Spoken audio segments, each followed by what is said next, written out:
अपने सभी दर्शकों को नमस्ते, प्रणाम, सलाम, जोहार, जय हिंद। आज चाहे आप दिव्यांग बच्चों को पढ़ाएं या सामान्य बच्चों को पढ़ाएं, आवश्यकता पड़ जाती है टास्क एनालिसिस की। जैसे मैं ही पढ़ा रहा हूँ तो टास्क एनालिसिस का उदाहरण है। क्यों टास्क एनालिसिस का उदाहरण है, इसके पहले समझना होगा टास्क एनालिसिस है क्या। हिंदी में कार्य विश्लेषण।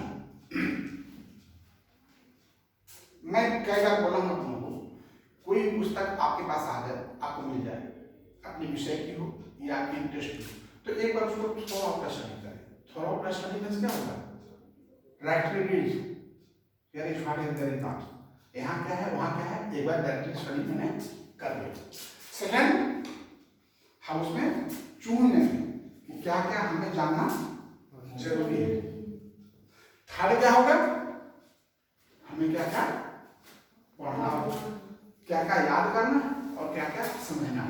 तो this process is called task analysis. तो आपको समझ कार्य विश्लेषण। हम समझ गया कि आपको समझ गया टास्क एनालिसिस क्या है, कार्य विश्लेषण क्या है। अंडरस्टैंड। जब हम किसी कार्य को तोड़ तोड़ करके यानी व्याख्यान कर करके करते हैं, सिखाते हैं, मैं पढ़ा रहा हूँ जैसे अभी आप समझा रहे हैं, जैसे हम कैसे पढ़ा रहे हैं, सबसे पहले मैंने बोर्ड पर लिख दिया, अंडरस्टैंड। सेकेंड, क्या है, विश्लेषण कर दे रहा हूँ। थर्ड, वीडियो बना दे रहा हूँ, क्योंकि लर्निंग का कोई देख के सीखता है, कोई लिख के सीखता है, कोई पढ़ के सीखता है। तो देख के सीखने में वहाँ है, लिख के सीखने में यहाँ है, कौन है समझ करके सीखने के यहाँ है। तो मैं एक 3-4 प्रोसेस अपना रहा हूँ। This is called task analysis. क्या बोलते हैं इसको, टास्क एनालिसिस। किसी चीज को ढंग से बताना, आगे उसको श्रेणी वार श्रेणी बारीकी से बताना। बस बस, वेरी गुड। आगे अब आ जाते हैं, क्या है हो गया। अब कार्य विश्लेषण की विधियां, कैसे कार्य विश्लेषण हम करेंगे। तो कार्य विश्लेषण कैसे करेंगे, नंबर 1 लिखिए, कर्ता को देखकर, लिख देंगे, कर्ता को देखकर।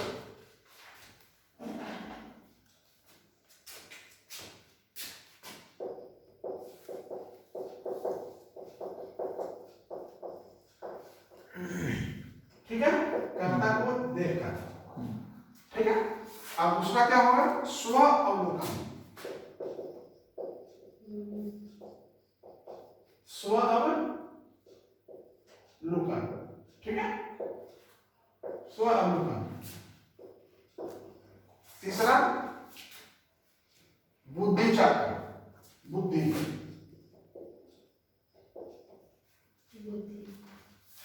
अब इसको समझिए, एक विधि है आपको कि हम ट्रांसलेशन करेंगे। सबसे पहला क्या है, कर्ता को देखकर, यानी जो करने वाला है, जो पढ़ने वाला है ना, आपके करंट जो फंक्शन को हमको देखना होगा कि आप कैसे समझ पाइएगा। हम बहुत लॉन्ग वीडियो बना देंगे तो कितने लोग देखते देखते विरस हो जाएगा। छोटा छोटा वीडियो रहेगा तो देखने में उसको भी इंटरेस्ट आएगा। तो हम क्या करेंगे, किसी वस्तु को हम थोड़ा अपना पढ़ा करके हम अपना नोट बनाएंगे। नोट बना करके जो अत्यावश्यक है उसको बताएंगे। थोड़ा प्रश्न के बुक आप पास आगे पढ़ सकते हैं। तो ये हो गया कर्ता को देखकर, माने सामने वाली उपस्थिति जो पढ़ने वाला है उसको देखकर करना फंक्शन क्या है। दूसरा, स्वावलोकन, जो पढ़ाने वाला है उसको अपने आप अवलोकन होना चाहिए कि मतलब हम आपको कैसे बताएं कि आप समझ पाइएगा। अब मान लीजिए कोई एक बच्चा मल्टीपल बटन लगाना सिखाना है, तो बटन लगाना सिखाना है तो पहले उसको हम क्या करते हैं कि बाबू देखो ऐसे करो, ऐसे ऐसे करो, हम बता देंगे ऐसे करो। नंबर 1 स्टेप, 2 यहाँ 2 बटन पास ऐसे पकड़ा, ठीक। 3 क्या करते हैं, अंदर करो बटन को, 4 करते हैं इसको ऐसे खींचो, अब 5 करते हैं अंदर करो। This is a 5 process of the buttoning. This is called, this process is called task analysis, ठीक है। तो यह स्वावलोकन करना होता है। और बुद्धि चक्र, भैया मेरी हम बुद्धि क्या है, बुद्धि क्या है कि हमको देखें कि जो हम बता रहे हैं वो फॉलो कर रहा है नहीं। हम आपको जो बता रहे हैं तो आप समझ पा रहे हैं या नहीं, तो हमको देखना हो।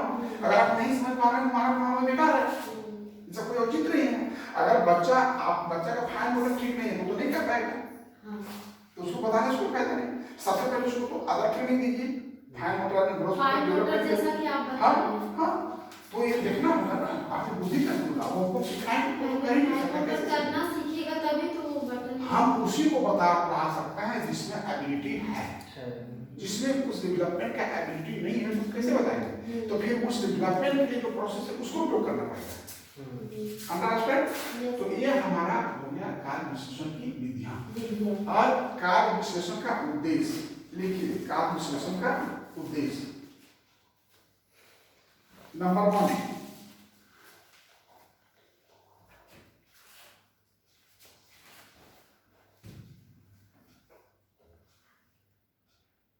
पहला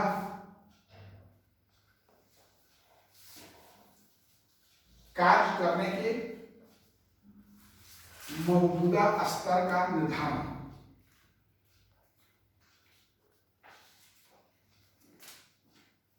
कार्य करने के मौजूदा स्तर का निर्धारण, जैसे मैंने कहा ना कि उसको स्तर देखना होगा ना कि वो सीख पा रहा है या नहीं सीख पा रहा है। अगर वो नहीं सीख पा रहा है तो फिर प्रशिक्षण देना बेकार है। दूसरा,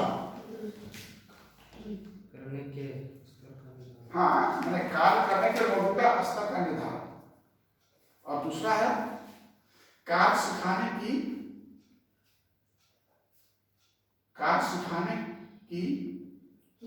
आवश्यकता को ध्यान में रखकर, माने जो कार्य हम बच्चे को सिखा रहे हैं तो उसको भी जरूरत है या नहीं, बेवजह सिखाइएगा तो वो काम नहीं, क्या करेगा? कार्य सिखाने की, हाँ, सिखाने की आवश्यकता, माने उसको भी जो आपको सिखाने की आवश्यकता को ध्यान में रखकर, माने ध्यान में रखना होगा ना। अब आपको हम पढ़ा रहे हैं तो आपको ये आवश्यकता है या नहीं हमको देखना होगा ना। बिना आवश्यकता का आप तुम फिजिक्स पढ़ाएंगे आपको सबको मतलब नहीं।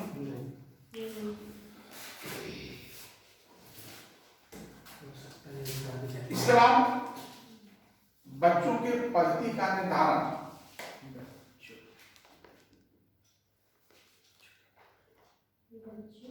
के पद्धति माने वो कैसे जल्द सीख पाता है। आप वीडियो देख करके सीख लेते हैं, ब्लैक बोर्ड पर लिख करके सीख लेते हैं, या कि हम बोलते हैं उसमें सीख लेते हैं, पद्धति है ना। तो बच्चों के पद्धति का निर्धारण,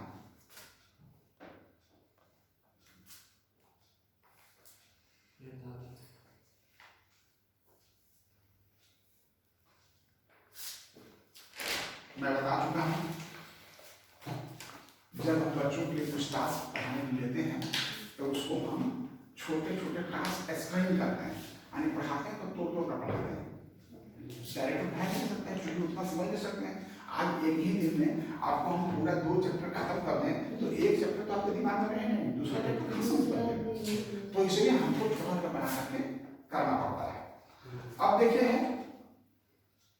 लिखिए प्रॉम्प्टिंग, 4th, सहायता प्रोत्साहन, उसी में लिखिए सहायता प्रोत्साहन, अंग्रेजी में प्रॉम्प्टिंग, सहायता प्रोत्साहन।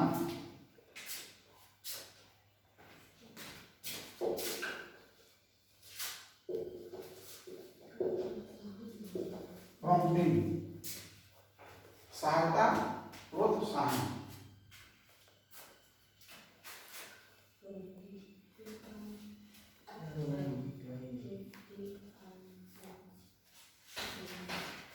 हो गया? इसके बाद लिखिए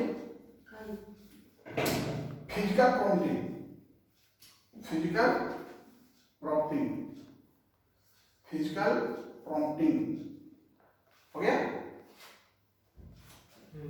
वर्बल प्रॉम्प्टिंग, क्या चीज?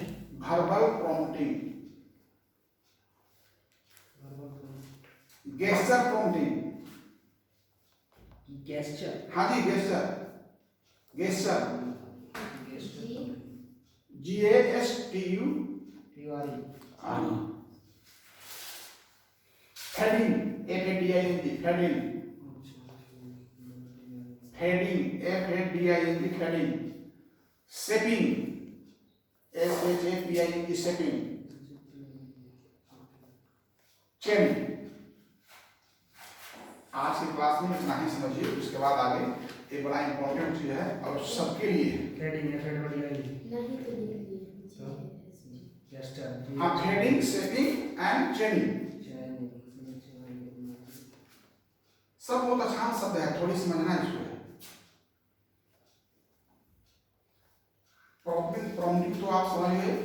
प्रॉम्प्टिंग क्या है? प्रॉम्प्टिंग क्या है कि जब आपको कुछ सिखा रहे हैं और जब आप कुछ सिखाने के बाद कुछ आप बोल रहे हैं तो हम उसको शाबाशी देंगे, अरे वाह वेरी गुड। जैसे शिवांगी है तो निश्चित रूप से है कि उसको जब कुछ बताते हैं, आपका लोग पूछते हैं तो मोर देन 20% बता देती है, तो बड़ा खुशी होता है। आज क्लास में नहीं है लेकिन बड़ी खुशी होती है कि भाई नहीं, ये पढ़ाते हैं तो पढ़ती है और बताते हैं। तो उसको क्या बोलते हैं? प्रॉम्प्टिंग, माने आपके कार्य के दौरान आपको प्रोत्साहित करना। अब प्रॉम्प्टिंग के टाइप्स हैं, so many types of prompting. तो so many types of prompting में 6 टाइप्स ऑफ प्रॉम्प्टिंग, ये 6 है ना? हाँ 6 है ना? पहला फिजिकल प्रॉम्प्टिंग, दूसरा वर्बल प्रॉम्प्टिंग, तीसरा गेस्टुरल प्रॉम्प्टिंग, चौथा थ्रेडिंग, पांचवा शेपिंग और छठा चेनिंग, है ना? 6 तो ये 5 गो है, 6 गो है, 5 है ना? अभी तो समझते जाइए। फिजिकल प्रॉम्प्टिंग, फिजिकल प्रॉम्प्टिंग जैसे अब आप लिख रहे हैं, अब आपको बोलते हैं कि हाँ ठीक है, थोड़ा सा हाथ पकड़ के ऐसे नहीं, इसको हाँ ऐसे करो, ऐसे। जब हम हाथ पकड़ लेते हैं उसको फिजिकल प्रॉम्प्टिंग कहते हैं। फिजिकल प्रॉम्प्टिंग क्या किसको बोलते हैं? आप ड्राइंग कर रहे हैं, आप एकदम ये थोड़ा सा हेल्प कर दिया, थोड़ा सा हेल्प, हाँ तो क्या बोलेंगे? This is called physical. Understand?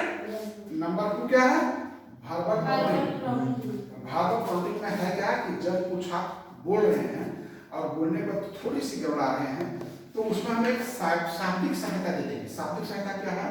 जैसे कोई शब्द है ना, हाँ सर क्या बोल रहे थे, sudden loss of speech and hearing is called आप देखिए, तो मैंने क्या किया?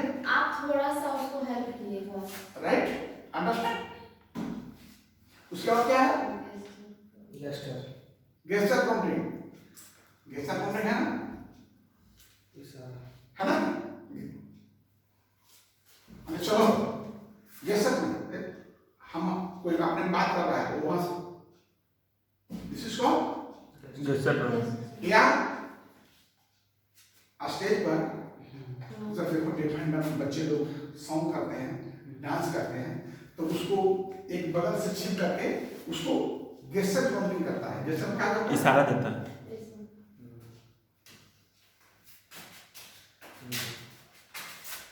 पीछे से gesture, this is called gesture. समझ रहे हैं? इसमें याद रखना होगा। आप ये कभी परीक्षा में सब तो डांस करके बताए थे, क्या करते? अब सर डांस कर रहे हैं, आप डांस करके भी सीखने में तैयार है, तो आप गाना भी गा रहे हैं, सब हम गानों गा रहे हैं, डांस भी कर रहे हैं, फिर भी आप नहीं सीख रहे। इसके बाद आगे क्या है? थ्रेडिंग। आप देखिए थ्रेडिंग क्या है मेरी, कोडिंग का नाम सुने ना लोग? हाँ कहाँ सुने?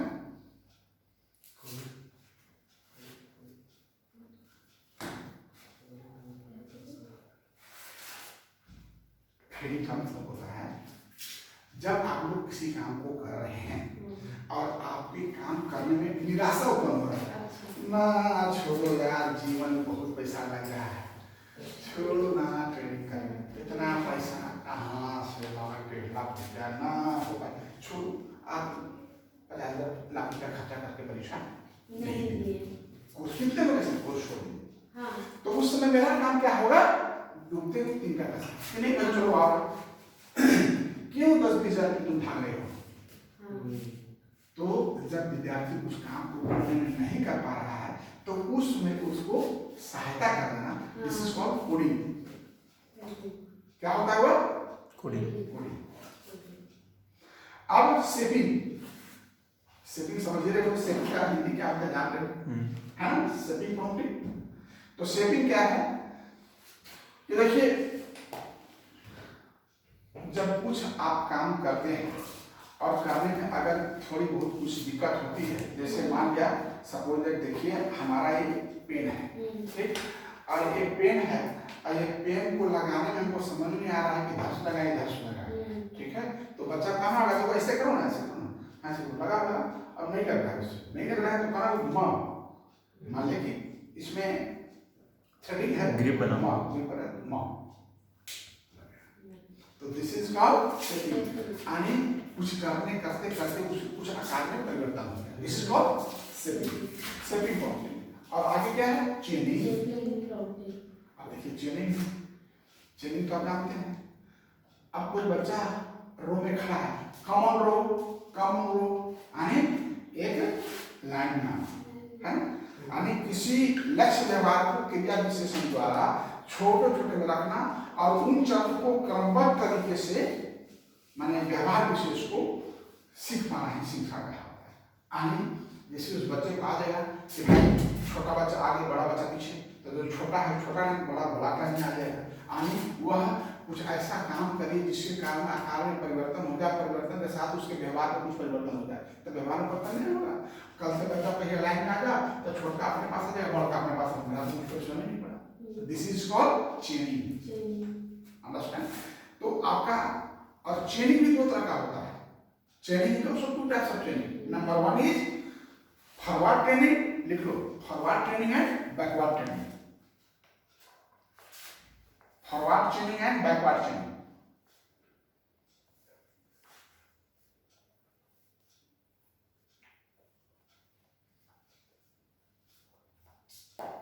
फॉरवर्ड ट्रेनिंग, फॉरवर्ड सुन लीजिए, फॉरवर्ड का मतलब है जो चीज शुरू से सिखाया जाए, जो चीज शुरू से। ए बेटी समझ, आपको देखते से काम चलेगा। जो चीज शुरू से सिखाया जाए उसे फॉरवर्ड ट्रेनिंग करते हैं। जैसे A B C D a table की बारे में या 1 2 3 4 5 6। अब कितना क्या होता है? 199 98 97 96। इसको कहते हैं फॉरवर्ड एंड बैकवर्ड। फॉरवर्ड जो शुरू से सिखाया जाए, अब बैकवर्ड जो पीछे से। अंडरस्टैंड? उल्टी वेरी गुड, समझिए। नहीं कोई दिक्कत है, पूरी फिर और हम समझा सकते हैं। फॉरवर्ड एंड बैकवर्ड चलिए, अंडरस्टैंड? Very good. तो ये आपका जो है फॉरवर्ड चेनिंग और बैकवर्ड चेनिंग आप सीख गए। और जो इतना चीज मैंने बताया है, एक बच्चे को ट्रेनिंग देने में आपको सहायता करना है, जो अमूल्य आपका निभाता है आपका रोल। एक्सप्रेशन टीचर के लिए बहुत जरूरी है, ये खास करके जनरल टीचर के लिए जरूरी है। देखते हैं टीचर को बताता है छोटे बच्चे एक लाइन में, बड़े बच्चे एक लाइन में, वो आगे बढ़ जाएगा, छोटे बच्चे बड़े, तो किसको पता लगा। और क्या है कि स्कूल में सिखाते हैं ना, चलो उल्टा गिनो, तो उल्टा गिनेगा तो क्या बोलेंगे उसको? बैकवर्ड चेनिंग। चलो शुरू से गिनो, इसको क्या बोलेंगे? फॉरवर्ड चेनिंग। आप समझे, इसलिए मैं ताली दे रहा हूं। इसके साथ जय हिंद।